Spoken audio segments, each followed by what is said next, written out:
الحمد لله وكفى وسلام على عباده الذين اصطفى أما بعد فأعوذ بالله من الشيطان الرجيم بسم الله الرحمن الرحيم قل بفضل الله وبرحمته فبذلك فليفرحوا هو خير مما يجمعون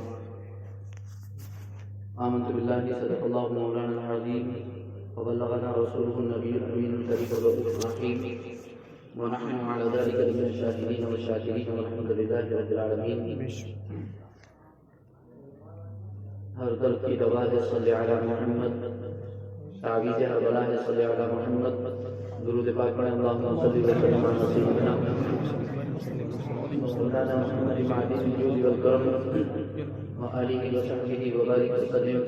صلاۃ وسلام علیک یا رسول اللہ، صلاۃ وسلام علیک یا حبیب اللہ، یا کریم اللہ وعلی آلہ واصحابہ یا شفیع عند اللہ. اللہ رب العزت کی بارگاہ میں ہم دعا کرتے ہیں پروردگار عالم ہماری آج کی اس محفل کو قبول فرمائے. ذکر مصطفیٰ کی محفل اللہ رب العزت اس کی خصوصی برکتوں سے مالا مال فرمائے. اللہ رب العزت ہمیں اس مسجد میں بیٹھ کر ذکر کرنے، ذکر سننے کی توفیق عطا فرمائے اور دارین کی سعادت و برکتوں سے مالا مال فرمائے. میری اور آپ کی یہ پہلی ملاقات ہے لال نگلا کے اندر، اور اس کا ذریعہ اور ہمارے درمیان اس ملاقات کا وسیلہ ہے حضرت مولانا سید نعیم میاں صاحب صلی اللہ علیہ وسلم رحمۃ اللہ صلی اللہ علیہ وسلم صحت والعافیت والسلامہ، اور جناب مصطفیٰ علی خان صاحب صلی اللہ علیہ وسلم رحمۃ الرحمن. یاد کیا، آپ سب نے یاد کیا، میں حاضر ہوا. اللہ رب العزت آپ سب کو سلامت رکھے، خوشیاں عطا فرمائے. ایک بہانہ ہے ملاقات کا، آپ سے ملاقات بھی ہو گئی اور آپ سبب اور ذریعہ بنے ہمارے ذکر کرنے کا اور ہم سبب اور ذریعہ بنے آپ کے ذکر سننے کا. اللہ رب العزت ذکر کرنے والوں کو اور ذکر سننے والوں کو سب کو سلامت رکھیں اور دارین کی سعادت و برکتوں سے مالا مال فرمائے اور خوشیاں شادمانیاں عطا فرمائے. میں انشاءاللہ زیادہ دیر تو نہیں لوں گا، آپ کو مختصر وقت دوں گا، لیکن جو بھی بات کہنا چاہوں گا وہ بہت ہی ادب و احترام کے ساتھ کہنا چاہوں گا. اور اس سے پہلے میں اپنے یہاں موجود جو سائڈ میں بیٹھے ہوئے ہیں ان سے گزارش کروں گا کہ وہ بات کرنا بند کر دیں، اور جو پیچھے بالکل دو چار لڑکے بیٹھے ہوئے ہیں ان سے بھی کہوں گا کہ وہ ہنسنا بند کر دیں اور ذکر سننا شروع کریں. اب وہ اس محفل میں آ چکے ہیں تو بالکل ایک دم محفل میں گھل جائیں مل جائیں، محفل میں گھل جائیں مل جائیں. اور یہ کوئی معمولی محفل نہیں ہے، بے شک یہ کوئی معمولی محفل نہیں ہے، بلکہ اگر آپ مصطفیٰ علیہ تحیت و ثنا کی محفلوں کو دیکھیں اور نبی اکرم صلی اللہ علیہ وسلم نبی اکرم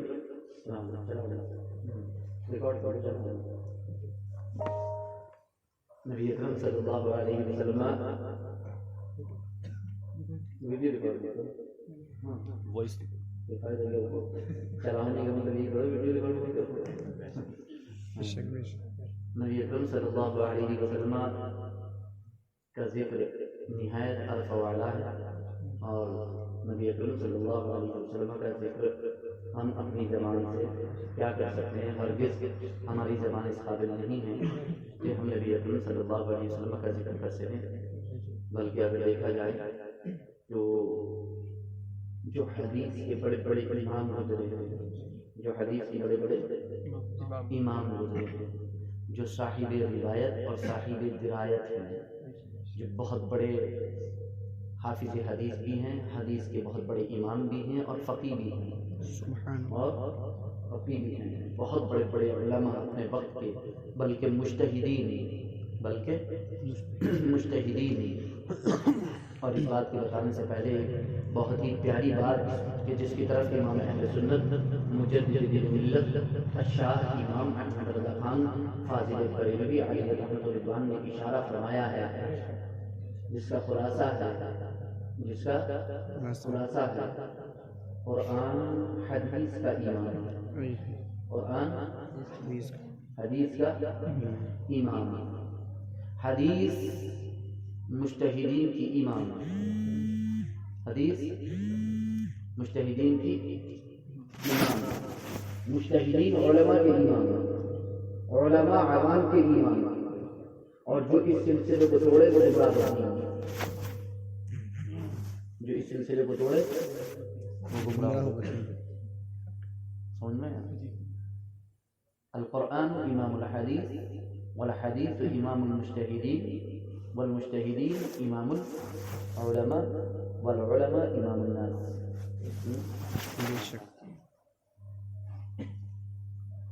تو قرآن سمجھ میں آئے گا حدیث سے، کیونکہ وہ امام ہے، وہ سمجھائے گا۔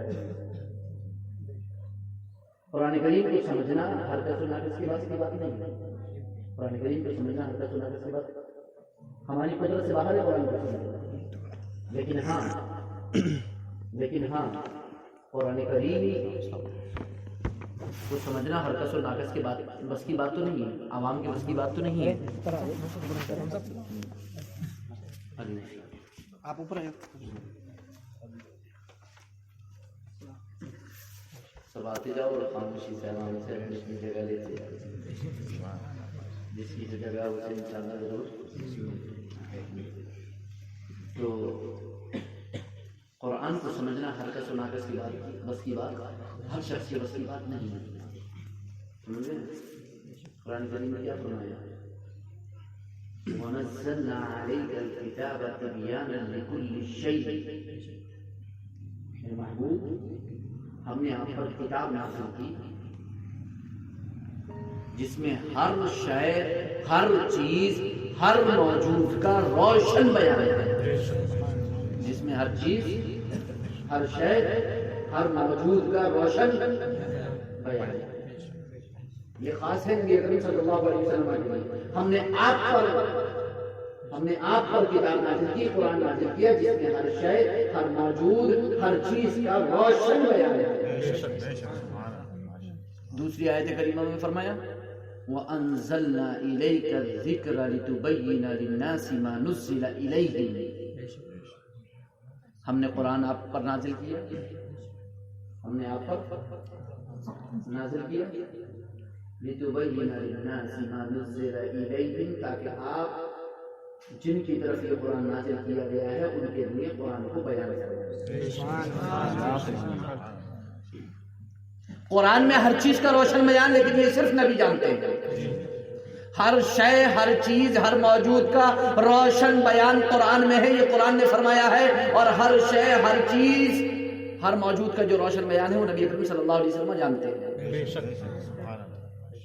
مگر لوگ نہیں جانتے۔ اس لیے دوسری آیت میں فرمایا کہ آپ اسے لوگوں کے لیے بیان بھی فرما دیں، اب اسے لوگوں کے لیے بیان بھی فرما دیں۔ ابھی تو میں نے کہا تھا کہ قرآن حدیث کا امام ہے،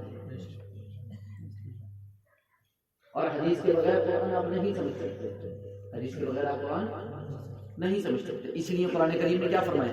ہمیں دو قاعدے دیے، ہمیں قرآن کریم نے دو قاعدے دیے۔ قرآن کریم نے ہمیں قرآن کو سمجھنے کے کتنے قاعدے دیے؟ دو قاعدے دیے۔ کون کون سے؟ وَمَا آتَاكُمُ الرَّسُولُ فَخُذُوهُ وَمَا نَهَاكُمْ عَنْهُ فَانْتَهُوا، جو رسول تمہیں دے دے وہ لے لو، جس سے منع فرما دے اس سے باز آ جاؤ۔ آ گیا؟ اے محبوب جو آپ لوگوں کے لیے بیان کریں۔ دوسری آیت میں کیا فرمایا؟ رسول جو دے وہ لے لو، جس سے منع کر دے اس سے باز آ جاؤ۔ اب سمجھ میں آ گیا کہ حدیث بھی حجت اور دلیل ہے۔ ایک قاعدہ یہ دے دیا کہ جو رسول بتائیں اس پر عمل کرو، اور جس سے رسول منع کر دے اس سے باز آ جاؤ۔ ایک دوسرا قاعدہ یہ ہے، پارہ نمبر 14 کے اندر فَاسْأَلُوا أَهْلَ الذِّكْرِ إِن كُنتُمْ لَا تَعْلَمُونَ، اگر نہیں جانتے ہو تو علم والوں سے پوچھ لو۔ میں نے بھی کہا تھا نا کہ علماء عوام کے امام ہیں، علماء عوام کے امام ہے۔ قرآن فرماتا ہے فَاسْأَلُوا أَهْلَ الذِّكْرِ إِن كُنتُمْ لَا تَعْلَمُونَ، اگر نہیں جانتے ہو تو علم والوں سے پوچھو۔ اللہ کے رسول صلی اللہ علیہ وسلم ارشاد فرماتے ہیں شفاء العین السؤال، عاجز کی شفا، جسے معلوم نہ ہو اس کی شفا سوال کر لینا ہے، پوچھ لینا ہے۔ آپ کو اگر کوئی مسئلہ نہیں معلوم ہے تو آپ پوچھ لیں۔ یہ کس موقع پر اللہ کے رسول نے ارشاد فرمایا؟ ایک صحابی دوران سفر ان پر غسل واجب ہو گیا، چوٹ لگی ہوئی تھی، غسل واجب ہو گیا۔ انہوں نے مسئلہ پوچھا، موجود ساتھ میں موجود صحابہ سے مسئلہ پوچھا کہ میرے چوٹ لگی ہوئی ہے، میں کیا کروں؟ غسل واجب ہو گیا ہے مجھ پر، غسل کروں کہ نہ کروں؟ تو انہوں نے قرآن کریم کی آیت کریمہ پڑھ رکھی تھی، میں ان کو ترجمہ اگر تم جنوبی ہو جاؤ تو غسل جو ہے وہ تم ناپاک ہو جاؤ تو تم کیا ہے خوب پاکی حاصل کرو، غسل کرو۔ ان صحابہ نے کہا کہ قرآن کریم تو غسل کرنے کے لیے کہتا ہے اگر ناپاک ہو جاؤ، لہٰذا آپ کے لیے کوئی چھٹکارا نہیں، آپ کو غسل کرنا ہوگا۔ انہوں نے غسل کر لیا، جس کی وجہ سے ان کا انتقال ہو گیا۔ چوٹ لگی، آپ کے سر میں اگر چوٹ لگی اور آپ ٹھنڈے پانی سے نہا لیں گاڑے گھروں سے، یقین بات ہے کہ آپ کو نقصان پہنچ جائے گا۔ جب اللہ کے رسول سرور کونین صلی اللہ علیہ وسلم کی بارگاہ میں پہنچ کر کے یہ مسئلہ بیان کیا گیا تو اللہ کے رسول نے ارشاد فرمایا شفاء العی السؤال، جسے معلوم نہ ہو اسے پوچھ لینا ہی اس کی شفا ہے، سوال کر لینا ہی اس کی شفا ہے، پوچھ لینا ہی، اگر معلوم نہیں ہے تو پوچھ لینا چاہیے، خود سے مسئلہ بیان نہیں کرنا چاہیے۔ تو قرآن نے دوسرا قاعدہ بیان فرمایا فَاسْأَلُوا أَهْلَ الذِّكْرِ إِن كُنتُمْ لَا تَعْلَمُونَ، اگر تم نہیں جانتے ہو تو علم والوں سے پوچھو۔ تو دو قاعدے ہمیں دیے، ہمیں قرآن کو سمجھنا ہے حدیث رسول سے، نمبر دو ہمیں قرآن کو سمجھنا ہے اہل علم سے۔ اہل علم بتائیں گے، تو قرآن حدیث کا امام، حدیث مجتہدین کی امام، مجتہدین علماء کے امام، علماء عوام کے امام۔ عوام کو چاہیے کہ اپنے علماء سے پوچھیں، علماء کو چاہیے کہ وہ ائمہ مجتہدین کی طرف رجوع کریں، ائمہ مجتہدین کو چاہیے کہ وہ حدیث کی طرف رجوع کریں، قرآن کی طرف رجوع کریں۔ اب میری گفتگو سنتے رہو،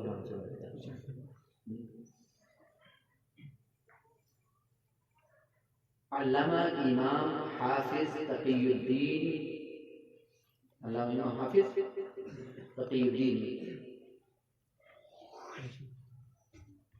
علامہ امام حافظ تقی الدین بہت بڑے امام ہیں، بہت بڑے حدیث کے حافظ ہیں، بہت بڑے متقی اور پرہیزگار ہیں، اپنے وقت کے جلیل القدر امام، جلیل القدر عالم دین، جلیل القدر عالم دین ہیں۔ وہ موجود تھے، ان کی بارگاہ میں وقت کے بڑے بڑے علماء موجود تھے، وقت کے بڑے بڑے علماء موجود تھے۔ محفل لگی ہوئی ہے، کس کی محفل ہے؟ وقت کے بڑے بڑے اماموں کی اور علماء کی،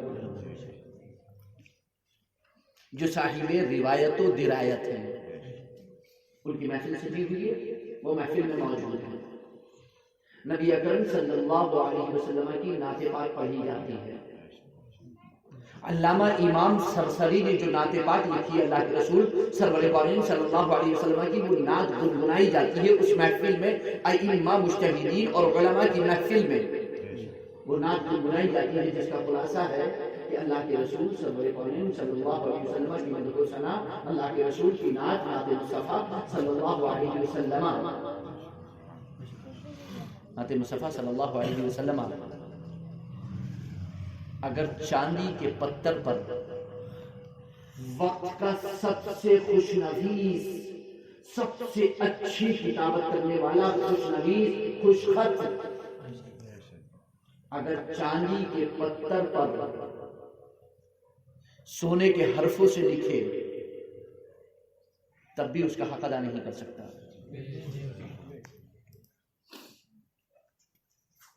اور اس میں لکھا، اس کا خلاصہ ہے کہ جس وقت یہ نعت مصطفیٰ ہو، اس وقت محفل میں موجود لوگوں کو چاہیے کہ وہ سروقد یا گھٹنے کے بل کھڑے ہو جائیں، سروقد یا گھٹنے کے بل کھڑے ہو جائیں۔ خدا کی قسم علامہ امام تقی الدین، حافظ تقی الدین اور اس وقت کے بڑے بڑے علماء، اپنے وقت کے جید علماء، سب کے سب کھڑے ہو گئے، سب کے سب کھڑے ہو گئے۔ علامہ برہان الدین حلبی رحمۃ اللہ تعالی علیہ فرماتے ہیں کہ ہمیں اقتدا کے لیے بس اتنا ہی کافی ہے، ہمیں اقتدا کے لیے علماء ڈسکس کر رہے ہیں، بحث کر رہے ہیں محفل میلاد منانا چاہیے کہ نہیں منانا چاہیے، اور وقت کے بڑے بڑے امام جو ہے وہ ذکر ولادت کے وقت اور نعت مصطفیٰ کے وقت کھڑے ہو کر چلے گئے، کھڑے ہو کر کے چلے گئے، اور وہ دنیا سے رخصت ہو چکے ہیں کھڑے ہو کر کے، یعنی تعظیم ذکر ولادت کے وقت انہوں نے قیام کیا۔ امام احمد رضا خان فاضل بریلوی علیہ رحمۃ اللہ نے علامہ سید جعفر برزنجی جن کا میلاد مبارک اعلیٰ حضرت فرماتے ہیں حرمین طیبین اور تمام بلاد اسلام میں پڑھا جاتا ہے، بلاد اسلام میں پڑھا جاتا ہے، اس میں ذکر کے وقت قیام کی دلیل موجود ہے۔ دیکھنا ہو تو اٹھا کر کے دیکھو۔ خیر، ہم یہاں پر ذکر مصطفیٰ کے لیے بیٹھے ہیں۔ حقیقت تو یہ ہے کہ اگر ہم ان اماموں کی، ان علماء کی اقتداء و پیروی کریں تو نعت مصطفیٰ کے وقت، ذکر مصطفیٰ کے وقت سروقت یا کم از کم گھٹنوں کے وقت ہمیں کھڑے ہو جانا چاہیے۔ اور یہ میں نے مصر کے اندر دیکھا جب میں پڑھنے کے لیے گیا، میں نے سروقت بھی کھڑے ہوئے دیکھا لوگوں کو اور گھٹنوں کے وقت بھی کھڑے ہوئے دیکھا۔ میں نے علامہ امام حافظ بوصیری رحمۃ اللہ تعالی علیہ، امام بوصیری رحمۃ اللہ تعالی علیہ جن کا قصیدۃ البردہ شریف ہے، صاحب قصیدۃ البردہ، جب ان کے مزار مبارک پر اسکندریہ میں ہماری حاضری ہوئی، ہم پہنچے اور علامہ امام بوصیری رحمۃ اللہ تعالی علیہ کے مزار پر حاضری ہوئی اسکندریہ میں، الیگزینڈریا میں، مصر کے اندر۔ تو ہم جمعے کے دن پہنچے تھے، جمعے کی نماز وہیں مسجد میں ہم نے پڑھی، امام بوصیری رحمۃ اللہ تعالی علیہ کے مزار مبارک کے بالکل پہلو میں جو مسجد ہے وہاں نماز پڑھی، اور نماز پڑھنے کے بعد پھر جو ہے وہ جمعے کے بعد علامہ امام بوصیری رحمۃ اللہ تعالی علیہ کا قصیدۃ البردہ شریف پڑھا گیا، اور وہ کیسے پڑھ رہے تھے، 2 گھنٹے لگاتار قصیدہ بردہ شریف پڑھا گیا، حتیٰ کہ یہ حالت تھی کہ بس انسان گم ہو جائے، اور ان کے پڑھنے کا انداز اللہ اکبر، ایسا جذب، ایسی مستی، ایسا شوق، ایسا ذوق۔ ہندوستان سب سے آگے ہے عشق میں، ہندوستان ہاں سب سے آگے عشق میں، لیکن وہاں پہنچ کر کے مجھے پتا چلا کہ ابھی اور ضرورت ہے، ابھی مستی کی اور ضرورت ہے، ابھی عشق کی آگ لگانے کی اور ضرورت ہے، عشق کی چنگاری دل میں لگانے کی بھی اور ضرورت ہے۔ اللہ رب العزت ہمیں اپنے حبیب صلی اللہ علیہ وسلم کے قصیدۃ الفیل جو ہے وہ ثنا خوان مصطفیٰ میں اللہ رب العزت ہمیں شامل فرمائے، اور ہم نعت مصطفیٰ پڑھیں اور نعت مصطفیٰ گنگنائیں، ذکر مصطفیٰ کریں، اور یہی ذکر کرتے کرتے دنیا سے رخصت ہو جائیں۔ علامہ سید ہدایت رسول رامپور علیہ رحمۃ اللہ جن کا مزار مبارک سیدنا شاہ درگاہی محبوب الہی رحمۃ اللہ تعالی کے مزار مبارک کے بالکل سامنے ہے، وہ فرماتے ہیں مجھے بھی دکھا وہ ادا تاج والے، مجھے بھی دکھا وہ ادا تاج والے کہ جس پر ہے پیارا خدا تاج والے، جس پر ہے پیارا خدا تاج والے۔ نہ تجھ میں خدا ہے نہ تو ہے خدا میں، نہ تو ہے خدا سے جدا تاج والے۔ نہ تجھ میں خدا ہے نہ تو ہے خدا میں، نہ تو ہے خدا سے جدا تاج والے۔ تجھے کون سمجھے تجھے کون بوجھے، تو بے شک ہے سر خدا تاج والے، تو بے شک ہے سر، تو خدا کا راز ہے، تو خدا کا سر ہے، تو بے شک ہے سر خدا تاج والے۔ اور اللہ کے رسول سرور کونین صلی اللہ علیہ وسلم نے ارشاد فرمایا، دلائل الخیرات شریف کی شرح مطالب المسرات کے اندر ہے، اللہ کے رسول نے ارشاد فرمایا یا ابا بکر لم یعرفنی حقیقتا غیر ربی، اے ابو بکر میری حقیقت کو میرے رب کے سوا کوئی نہیں جانتا، میری حقیقت کو میرے رب کے سوا کوئی نہیں جانتا، تو بے شک ہے سر خدا تاج والے۔ زمانے کی کشتی کا حکم خدا سے، تو ہے نا خدا با خدا تاج والے۔ درودوں کے قابل سلاموں کے لائق تیری شان صلی علی تاج والے، درودوں کے قابل سلاموں کے لائق تیری شان صلی علی تاج والے۔ تیرے دشمنوں کے کلیجے میں دل میں، تیرے دشمنوں کے کلیجے میں دل میں لگاتا ہے تیرے رہنا تاج والے۔ کون لگاتا ہے؟ تیرا پاک نائی، تیرا سچا وارث، تیرا بندہ احمد رضا تاج والے۔